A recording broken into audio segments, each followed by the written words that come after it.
Hi students, myself Bharat Chawla and you are watching WITS classes.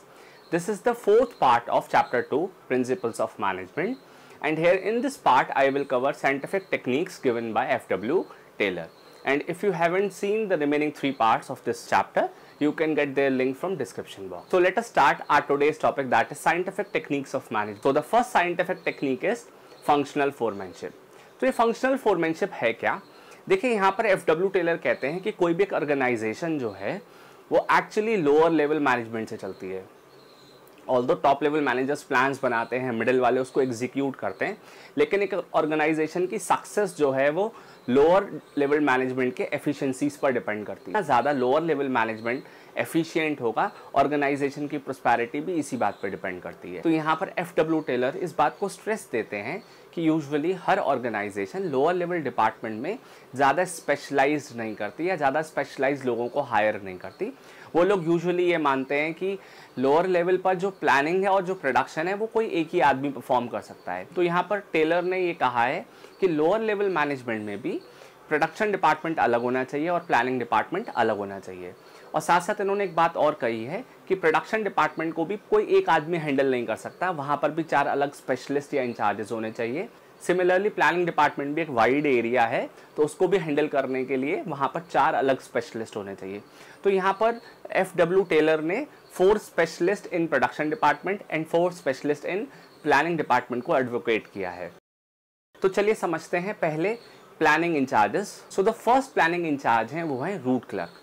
देखिए एक organisation जो भी गुड्स एंड सर्विसेज प्रोड्यूस करती है तो ये रूट क्लर्क क्या करेंगे, रूट क्लर्क उसका सीक्वेंस तैयार करेंगे, यानी जो प्रोडक्ट बनता है उसका फर्स्ट फेज़ क्या होगा, सेकंड फेज़ में क्या होगा, थर्ड फेज़ में क्या होगा, चौथे फेज़ में क्या होगा, प्रोडक्ट का जो सीक्वेंस है प्रोडक्शन का उसको रूट क्लर्क तैयार करते हैं। Next one is instruction card clerk. Instruction card clerk ये ध्यान रखते हैं कि प्रोडक्शन के टाइम पर जो नेसेसरी इंस्ट्रक्शंस हैं वो एम्प्लॉयज़ को दिए जा सकें।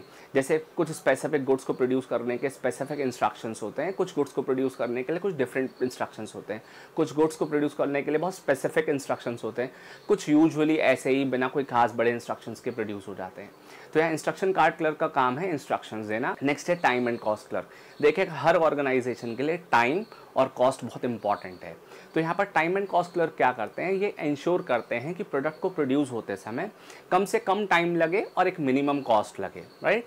Next one is disciplinary. यहाँ डिसिप्लिनरी क्या करेंगे, डिसिप्लिनरी ऑर्गेनाइजेशन में ऑर्डरली और सिस्टमैटिक वर्किंग को इंश्योर करेंगे, ठीक है। तो आफ्टर अंडरस्टैंडिंग प्लानिंग इंचार्जेस, तो अब समझते हैं प्रोडक्शन इंचार्जेस। प्रोडक्शन इंचार्जेस में सबसे पहले हैं आपके स्पीड बॉस। स्पीड बॉस क्या करते हैं, ये इंश्योर करते हैं कि जो कंप्लीशन ऑफ टास्क है वो स्पीडली हो सके, ठीक है। Next is gang boss. Gang boss क्या करते हैं, प्रोडक्शन के लिए जो भी required tools, machineries, instruments, raw material हैं उनको हमेशा अवेलेबल कंडीशन में रखें ताकि प्रोडक्शन किसी भी तरीके से हैम्पर ना हो। Next one is repair boss. Repair boss क्या करेंगे, ऑर्गेनाइजेशन में जो भी टूल्स, मशीनरीज रिक्वायर्ड हैं प्रोडक्शन के लिए उन टूल्स एंड मशीनरीज को हमेशा रिपेयर्ड कंडीशन में रखेंगे ताकि ऑर्गेनाइजेशन की प्रोडक्टिविटी में कोई भी स्लो डाउन ना हो। And the last one is inspector. Inspector क्या करेगा, इंस्पेक्टर एक्चुअली क्वालिटी कंट्रोल करेगा। जो फाइनल प्रोडक्ट प्रोड्यूस हो रहा है वो क्वालिटी को इंश्योर करेगा कि प्रोडक्शन में क्वालिटी प्रॉपर हो रही है या नहीं।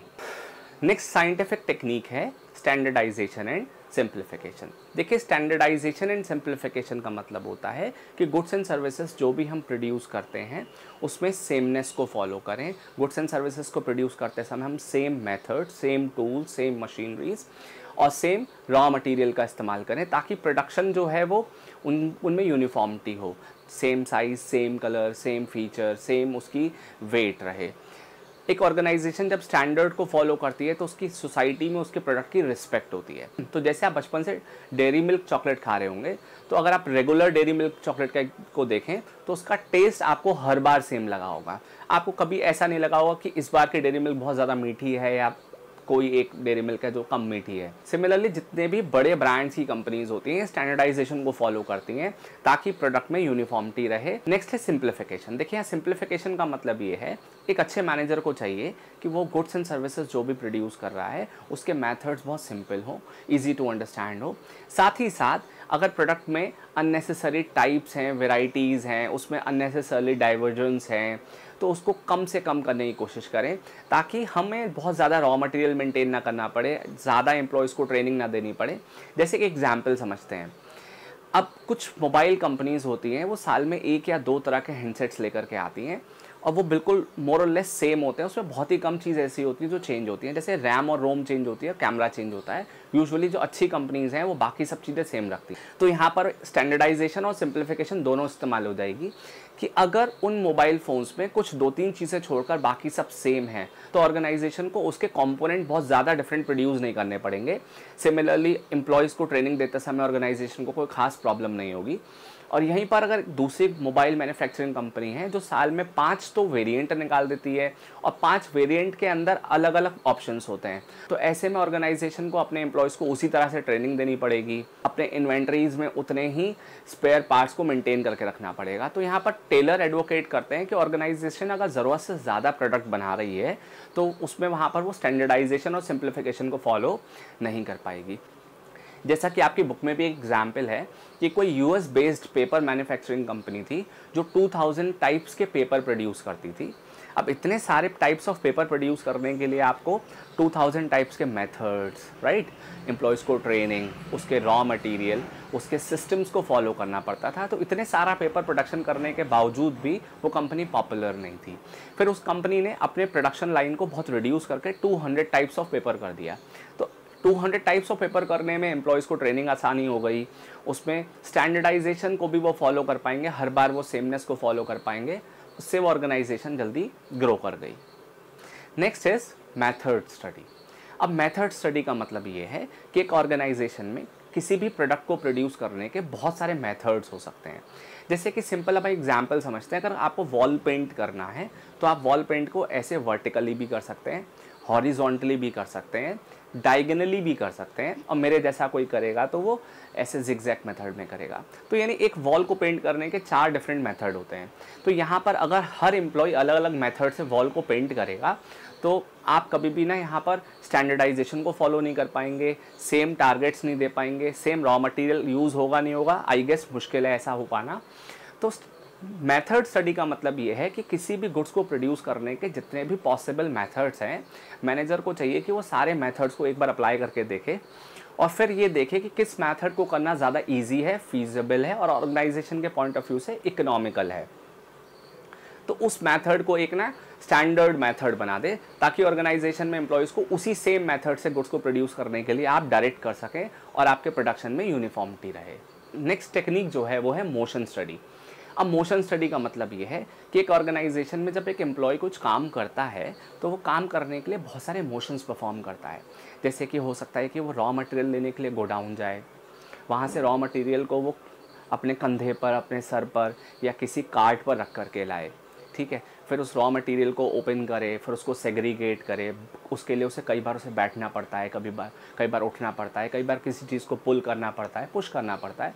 तो ये सब मोशंस होते हैं। तो अगर एक एम्प्लॉय अपने गुड्स को प्रोड्यूस करते में बहुत सारे मोशंस परफॉर्म करता है, उसकी एनर्जी खर्च होगी, और एनर्जी खर्च होने से वो कम गुड्स को प्रोड्यूस कर पाएगा, उसको ज़्यादा टाइम लगेगा उस गुड्स को प्रोड्यूस करने के लिए। तो यहाँ FW टेलर कहते हैं जब भी कोई गुड्स एंड सर्विसेज प्रोड्यूस होती हैं तो हमें अपने एम्प्लॉयज़ को बहुत केयरफुली वॉच करना चाहिए, और वॉच करने के बाद हम ये देखें कि उस गुड्स को प्रोड्यूस करते समय उस एम्प्लॉय ने कितने मोशंस परफॉर्म करे। अभी ये जो मोशंस हैं वो प्रोडक्टिव थे या अनप्रोडक्टिव थे। अगर वो अनप्रोडक्टिव थे तो उसको कम से कम करने की कोशिश करें, ताकि एम्प्लॉयज़ की एनर्जी को सेव किया जा सके और उसकी एफिशिएंसी को इन्हांस किया जा सके। जैसे कि एग्जाम्पल से समझते हैं, जो ऑटोमोबाइल कंपनीज़ होती हैं उनके जो वर्कशॉप्स होती हैं, आपने वर्कशॉप्स में एक चीज़ ध्यान देखी होगी कि हर मैकेनिक के पास अपनी खुद की एक टूल किट होती है। जो टूल्स उसको बहुत रिक्वायर्ड होते हैं वो टूल किट या तो उसके पास होती है या उसके पॉकेट्स में कहीं उसको फिक्स कर दिया जाता है उन टूल्स को। तो इससे क्या होता है कि उनको टूल्स को बार बार लेने के लिए कहीं जाना नहीं पड़ता। अब बार बार जाना नहीं पड़ेगा, बार बार ढूंढना नहीं पड़ेगा, तो ऐसे में उसकी एनर्जी सेव हो जाती है, टाइम भी सेव हो जाता है। तो ऑर्गेनाइजेशन को चाहिए कि वो अपने एम्प्लॉयज़ के लिए ऐसे टूल्स प्रिपेयर करे, ऐसे मैकेनिज्म प्रिपेयर करे जिससे उसके मोशंस को कंट्रोल किया जा सके, और मोशंस कंट्रोल होंगे तो ऑर्गेनाइजेशन में एम्प्लॉयज़ की एफिशिएंसी भी एनहांस हो जाएगी। नेक्स्ट साइंटिफिक टेक्निक है टाइम स्टडी। अब टाइम स्टडी का मतलब ये होता है कि एक ऑर्गेनाइजेशन में जब एम्प्लॉय किसी गुड्स एंड सर्विसेज को प्रोड्यूस करते हैं तो गुड्स एंड सर्विसेज को प्रोड्यूस करने में कुछ टाइम लगता है। तो यहाँ मैनेजर को पता होना चाहिए कि गुड्स एंड सर्विसेज को प्रोड्यूस करने के लिए कितना स्टैंडर्ड टाइम की रिक्वायरमेंट होती है। जैसा कि हम सब जानते हैं कि हर एम्प्लॉय की अपनी एक प्रोडक्शन स्पीड होती है, अपना एक अलग कैलिबर होता है। कोई एम्प्लॉय किसी गुड्स को बहुत जल्दी प्रोड्यूस कर लेते हैं और सेम वे कोई एम्प्लॉय सेम उसी गुड्स को थोड़ा टाइम लगा कर प्रोड्यूस करते हैं। हर एम्प्लॉय की अपनी एक अलग एफिशिएंसी होती है। तो यहाँ पर एफ.डब्ल्यू. टेलर ने ये कहा है कि ऑर्गेनाइजेशन में करना क्या चाहिए, एक मैनेजर को एक स्टॉप वॉच के थ्रू ये पता करना चाहिए कि एक प्रोडक्ट को प्रोड्यूस करते समय कितना मिनिमम टाइम लगा और उसी प्रोडक्ट को प्रोड्यूस करते समय कितना मैक्सिमम टाइम लगा। मिनिमम और मैक्सिमम टाइम के बीच में एक एवरेज निकाल लेना चाहिए और इस एवरेज को एक स्टैंडर्ड टाइम बना लेना चाहिए। अब इस स्टैंडर्ड टाइम बन जाएगा तो हम अपने एम्प्लॉयज़ को ईजिली टारगेट दे पाएंगे गुड्स एंड सर्विसेज को प्रोड्यूस करने का। साथ ही हमें ये भी पता चल जाएगा कि कौन एम्प्लॉय एफिशिएंट है और कौन नॉन एफिशिएंट है। और अगर ऑर्गेनाइजेशन को कोई बड़े टारगेट्स या कोई बड़े ऑर्डर्स मिलते हैं तो ऑर्गेनाइजेशन ईजिली कैलकुलेट करके बता सकती है कि उसको उस गुड्स एंड सर्विसेज को प्रोड्यूस करने में कितना टाइम और कितने एम्प्लॉयज़ की रिक्वायरमेंट होगी। तो टाइम स्टडी से मैनेजर को ये पता चल जाता है कि किसी गुड्स एंड सर्विसेज को प्रोड्यूस करने में कितना स्टैंडर्ड टाइम लगना चाहिए। Next technique is fatigue study. Fatigue study का मतलब ये है कि देखिए, कोई भी एक एम्प्लॉय जब रेगुलर कोई काम करता है तो वो काम करते करते थक जाता है। तो यहाँ पर मैनेजर को चाहिए कि वो ये पता करे कि एम्प्लॉय किसी काम को करते समय कितनी देर में थक जाता है। तो यहाँ पर बेसिकली एफ.डब्ल्यू. टेलर ने 3 बातों पर स्ट्रेस दिया है कि एक एम्प्लॉय जब काम करता है तो उसको काम करते समय कितने रेस्ट इंटरवल की रिक्वायरमेंट होती है। दूसरा, वो रेस्ट इंटरवल कितने ड्यूरेशन के होने चाहिए। तीसरा, एक रेस्ट इंटरवल से दूसरे रेस्ट इंटरवल के बीच में कितना टाइम गैप होना चाहिए। तो अगर एक मैनेजर बहुत माइन्यूटली एम्प्लॉयज़ को ऑब्जर्व करे और ऑब्जर्व करने के बाद उनके रेस्ट इंटरवल्स को अगर वो इस तरीके से सेट कर ले, अगर वो पता कर ले कि एम्प्लॉय को आराम से काम कंप्लीट करने में कितना रेस्ट इंटरवल की रिक्वायरमेंट है, रेस्ट इंटरवल में ड्यूरेशन कितना हो और साथ साथ एक रेस्ट इंटरवल और दूसरे रेस्ट इंटरवल के बीच में गैप कितना हो, अगर इसको बहुत साइंटिफिकली डिज़ाइन कर ले तो एम्प्लॉयज़ के थकने से पहले ही हम उनको रेस्ट दे सकें और रेस्ट मिलते ही एम्प्लॉयज़ वापस से री एनर्जाइज्ड हो जाएं और ऑर्गेनाइजेशन में पहले की तरह अपने गुड्स एंड सर्विसेज को प्रोड्यूस कर लें।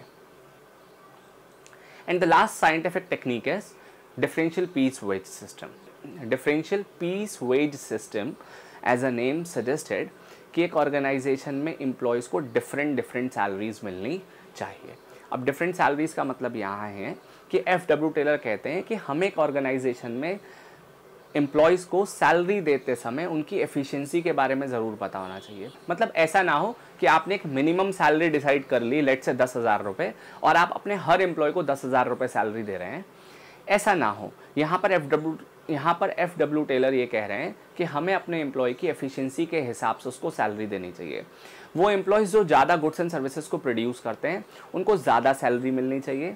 वो एम्प्लॉयज़ जो कम गुड्स एंड सर्विसेज प्रोड्यूस करते हैं उन्हें कम सैलरी मिलनी चाहिए। तो इससे फ़ायदा ये होगा कि जो एम्प्लॉयज़ पहले से ही गुड्स एंड सर्विसेज को ज़्यादा प्रोड्यूस कर रहे थे उन्हें ज़्यादा सैलरी मिलेगी और वो हमेशा एनकरेज्ड और मोटिवेटेड रहेंगे और वो अपनी इसी स्पीड को मेंटेन रखेंगे। वो एम्प्लॉयज़ जिनको कम सैलरी मिल रही है वो ज़्यादा सैलरी की लालच में ज़्यादा गुड्स एंड सर्विसेज प्रोड्यूस करेंगे। तीसरा, ऑर्गेनाइजेशन में जो प्रोडक्शन रेट है वो इंक्रीज़ हो जाएगा। तो यहाँ पर टेलर कह रहे हैं कि an employee should receive their salary as per their performance, as per their speed. तो देखिए, यहाँ पर हम लोगों ने technique of scientific management chapter 2 complete कर ली है। अब इस चैप्टर 2 में 2 टॉपिक्स रिमेनिंग हैं। एक टॉपिक है फीचर्स ऑफ मैनेजमेंट और एक टॉपिक है आपका importance of principles of management. ये टॉपिक हम नेक्स्ट वीडियो में कवर करेंगे। आपको ये वीडियो कैसा लगा मुझे ज़रूर बताइए।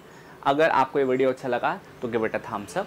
तो मिलते हैं नेक्स्ट वीडियो में, तब तक आप लोग बुक से पढ़ाई करते रहिए और जो भी डाउट्स हैं वो आप लोग इकट्ठा कर लीजिए। बहुत जल्दी हम लोग एक लाइव क्लास करेंगे, मैं पहले से ही आपको इंटीमेट कर दूंगा और फिर हम उस लाइव क्लास में आपकी सारी प्रॉब्लम्स को रिजॉल्व कर देंगे।